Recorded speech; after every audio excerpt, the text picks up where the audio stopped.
अब देखो यार, अगर तुम लोग AEW world champion Samoa Joe के फैन हो तो ये वीडियो तुम्हारे लिए होने वाली है, क्योंकि गाइज AEW के रिवोल्यूशन पेपर व्यू के ऊपर समोआ जो के ओपोनेंट को लेकर बहुत ही बड़े स्पॉयलर सामने आ रहे गए। AEW के डेली प्लेस में कोलिजन करने को लेकर टोनी खान की तरफ से काफी बड़ी अपडेट आ चुकी है। डॉब जिगलर के NJPW पर डेब्यू करने के बाद जिगलर यहाँ पर एक और बड़ी कंपनी पर डेब्यू करने वाले गए। AEW में MJF के कॉन्ट्रैक्ट सिचुएशन को लेकर टोनी खान ने काफी बड़ा खुलासा कर दिया है। NJPW के 2024 में अमेरिका में बिगेस्ट पेपर व्यू को लेकर NJPW की ऑफिशियल अनाउंसमेंट सामने आ चुकी है। तो गाइज वहीं इंपैक्ट रेसलिंग के TNA बनने से पहले TNA के अंदर न्यू टाइटल रिवील हो चुके हैं। तो गाइज चलिए बिना किसी देरी के शुरू करते हैं इस वीडियो को। और गाइज सबसे पहले बात करेंगे AEW प्रेसिडेंट टोनी खान की। और बात करें यहाँ पर टोनी खान की, तो गाइज इस हफ्ते टोनी खान के लेटेस्ट इंटरव्यू के अंदर टोनी खान ने यहाँ पर AEW के अपकमिंग होम कमिंग शो को प्रमोट किया है। जहां पर टोनी खान के इस इंटरव्यू के अंदर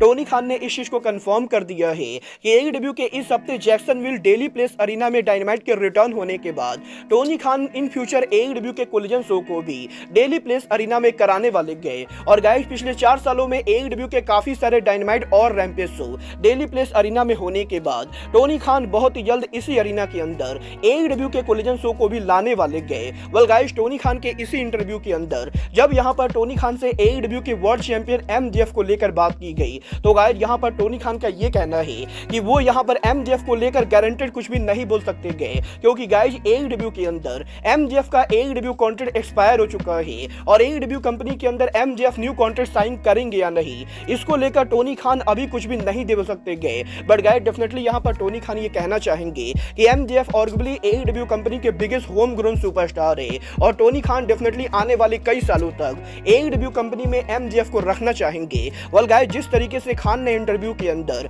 AEW के फॉर्मर वर्ल्ड चैंपियन MJF को लेकर बात की गई, उस चीज को देखकर ये बिल्कुल ही क्लियर हो चुका है कि AEW के अंदर MJF के कॉन्ट्रैक्ट का ये जो ड्रामा चल रहा है ये पूरी तरह से स्टोरी लाइन का हिस्सा है। क्योंकि अगर यहाँ पर MJF का कॉन्ट्रैक्ट सच में ओवर हुआ होता तो गाइस टोनी खान इंटरव्यू के अंदर MJF को AEW में और भी काफी लंबे टाइम तक बेबी फेस रेसलर बनाने की बात नहीं करते। देखना बहुत ही दिलचस्प होने वाला है कि MJF AEW कंपनी पर उनका रिटर्न कब करते गए। बट गाइस चलिए फिलहाल आगे बढ़ते और बात करते हैं AEW के brand new world champion Samoa Joe की। बात करें यहाँ पर समोआ जो की, तो गाइज ये बात तो हम सभी लोगों को मालूम है। AEW के आज हुए कोलिजन शो के ऊपर FTW वर्ल्ड चैंपियन हुक ने समोआ जो को चैलेंज कर दिया है और AEW के अंदर हुक यहाँ पर पॉसिबली यहाँ पर समोआ जो के पहले चैलेंजर होने वाले गए। बट गाइज यही 2024 में AEW के पहले pay per view AEW revolution pay per view पर समोआ जो को कौन चैलेंज करेगा, इसको लेकर रेसलिंग ऑब्जर्वर की तरफ से काफी बड़ी रिपोर्ट आ रही है। गाइज इस हफ्ते रेसलिंग ऑब्जर्वर डेव मेल्जर के लेटेस्ट पॉडकास्ट के ऊपर डेव मेल्जर ने इस चीज को कंफर्म कर दिया है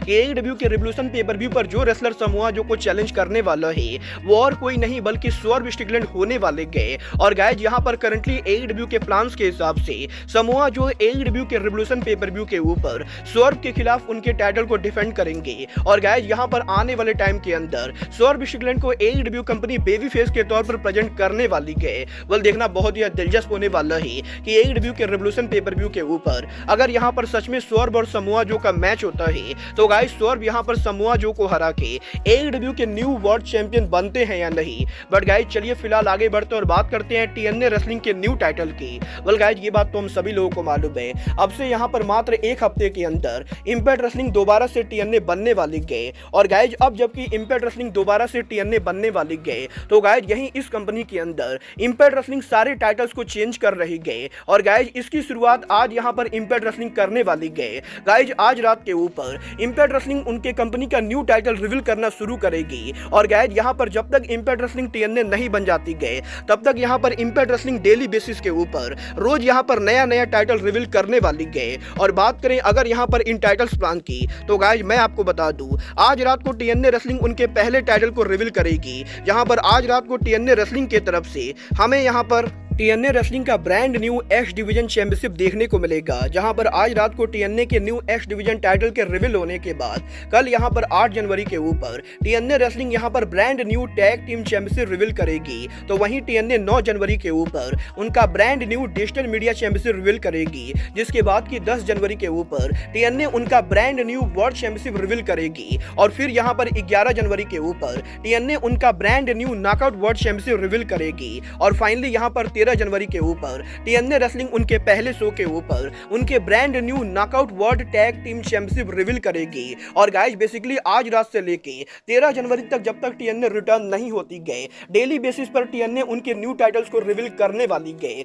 वल देखना बहुत ही दिलचस्प होने वाला है कि टीएनए के ये न्यू टाइटल्स कैसे होते गए। बट गाइस चलिए फिलहाल आगे बढ़ते और बात करते हैं एनजेपीडब्ल्यू में डॉल्फ जिगलर के डेब्यू की। वल गाइस ये बात तो हम सभी लोगों को मालूम है कि एनजेपीडब्ल्यू के रेसल किंगडम पे पर व्यू के ऊपर डॉल्फ जिगलर ने डब्ल्यूडब्ल्यूई के बाहर उनकी अपीयरेंस दी थी और यहीं टोक्यो डोम में डॉल्फ जिगलर के अपीयर होने के बाद बहुत ही जल्द डॉल्फ जिगलर एनजेपीडब्ल्यू के अंदर ऑफिशियली उनका इन रिंग डेब्यू भी करने वाले गए, जब यहां पर डॉल्फ जिगलर एनजेपीडब्ल्यू के अंदर एनजेपीडब्ल्यू के आईडब्ल्यूजीपी ग्लोबल चैंपियन डेविड फिनली को ऑफिशियली चैलेंज करेंगे। बट गाइस यहीं अब एनजेपीडब्ल्यू में जिगलर के डेब्यू करने के बाद एनजेपीडब्ल्यू के बाहर ऑस्ट्रेलिया की biggest independent wrestling company WOSW wrestling पर जिगलर का डेब्यू कंफर्म हो चुका है। वेल गाइस इस हफ्ते WSW रेसलिंग ने इस चीज को ऑफिशियली कंफर्म कर दिया है कि 2024 में WSW रेसलिंग के मोस्ट वांटेड शो के ऊपर डॉल्फ जिगलर यहां पर अपीयर होने वाले गए, जहां पर 2024 में जून महीने के अंदर Dolph Ziggler back to back WSW wrestling के 4 शो पर काम करेंगे।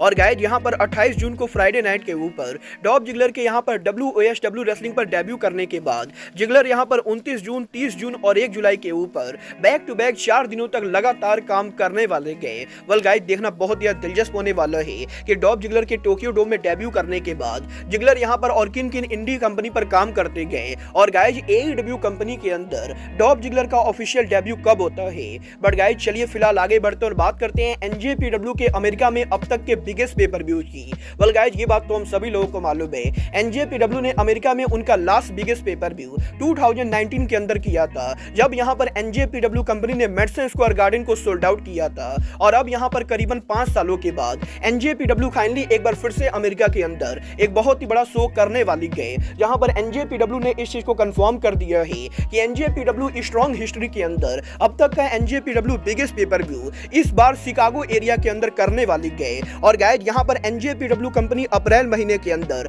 शिकागो के अंदर उनका डेब्यू करेगी, जब यहां पर 12 अप्रैल के ऊपर एनजेपीडब्ल्यू कंपनी शिकागो के one of the most famous arena Wintrust arena के अंदर उनका डेब्यू करेगी। और अगर आपको इस अरीना के बारे में नहीं मालूम है तो मैं आप लोगों को बता दूं, इस अरीना के अंदर AEW कंपनी नॉर्मली शिकागो में उनके डायनामाइट शो को करती गए, जहां पर वैसे तो इस अरीना की कैपेसिटी 10,000 से ज्यादा है, बट AEW के शो के लिए इस अरीना की नॉर्मल कैपेसिटी 5,000 से 6,000 होती गए। और लास्ट टाइम AEW ने जब इस अरीना में उनका डायनामाइट किया था तो AEW डायनामाइट के ऊपर करीबन 4800 लोग आए थे। और गाइस अब यहां पर इस बड़े अरीना के अंदर एनजेपीडब्ल्यू कंपनी 12 अप्रैल को डेब्यू करने वाली गए। और गाइस एनजेपीडब्ल्यू ने इस चीज को कंफर्म कर दिया है कि 12 अप्रैल के ऊपर NJPW company Wintrust arena में उनके डेब्यू के ऊपर विंडी सिटी रियोट पे पर व्यू करने वाली गए। Well guys last time NJPW के विंडी सिटी रियोट पे पर व्यू के सोल्ड आउट होने के बाद अब देखना बहुत ही दिलचस्प होने वाला है कि NJPW company Wintrust arena को सोल्ड आउट कर पाती है या नहीं। और एनजेपीडब्ल्यू के इस पे पर व्यू के अमेरिका में बिगेस्ट पे पर व्यू अनाउंसमेंट के बाद आखिर एनजेपीडब्ल्यू इस पे पर व्यू के ऊपर कौन कौन से बड़े टाइटल मैचेस करती गए। वेल आपको क्या लगता है एनजेपीडब्ल्यू विन ट्रस्ट अरीना को सोल्ड आउट कर पाएगी या नहीं, आप लोग मुझे कमेंट करके बताइए। बट गाइज अब आज के इस वीडियो में बस इतना ही, मैं मिलता हूं आपसे अपने अगले वीडियो में। बट गाइज तब तक के लिए goodbye, good night and bang.